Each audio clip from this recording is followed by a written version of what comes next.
할렐루야는 8월 28일 사무엘상 20장, 고린도서 2장, 예레미야애가 5장, 시편 36편 말씀입니다. 사무엘상 20장은 다윗을 구해주는 요나단의 이야기예요. 다윗은 자기가 왜 사울의 미움을 받았는지 모릅니다. 답답한 마음에 요나단을 찾습니다.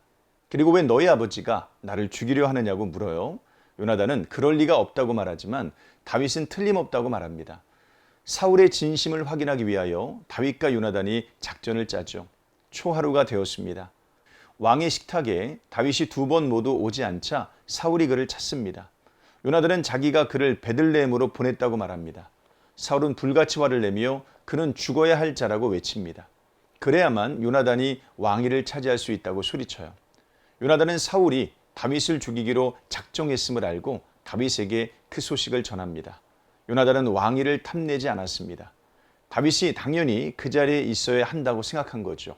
여호와께서 내 아버지와 함께 하신 것 같이 너와 함께 하시기를 원하노니 13절 말씀이에요. 요나단은 다윗이 왕위에 올랐을 때 자기 가족을 돌봐달라고 부탁합니다. 그는 하나님의 뜻이 누구에게 있는지 알았던 사람이에요. 시편 36편은 악인의 특징과 하나님의 성품을 말해요. 악인의 눈에는 하나님을 두려워하는 빛이 없다고 합니다. 사울이 그랬습니다. 그의 아들 요나단은 하나님을 두려워함으로 다윗을 인정하고 사랑했습니다.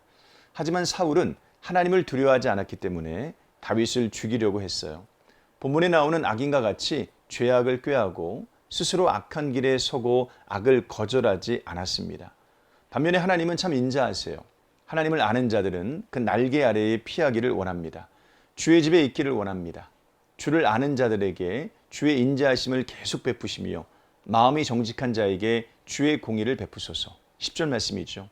하나님을 두려워하지 않는 사람은 온갖 죄로 말미암아 스스로 망하지만 하나님께 피하는 사람은 그분의 인자하심을 한없이 맛보게 됩니다. 예레미야애가 5장은 하나님께서 도우시기를 간구하는 기도입니다. 하나님께서 철저히 망하게 하셨어요.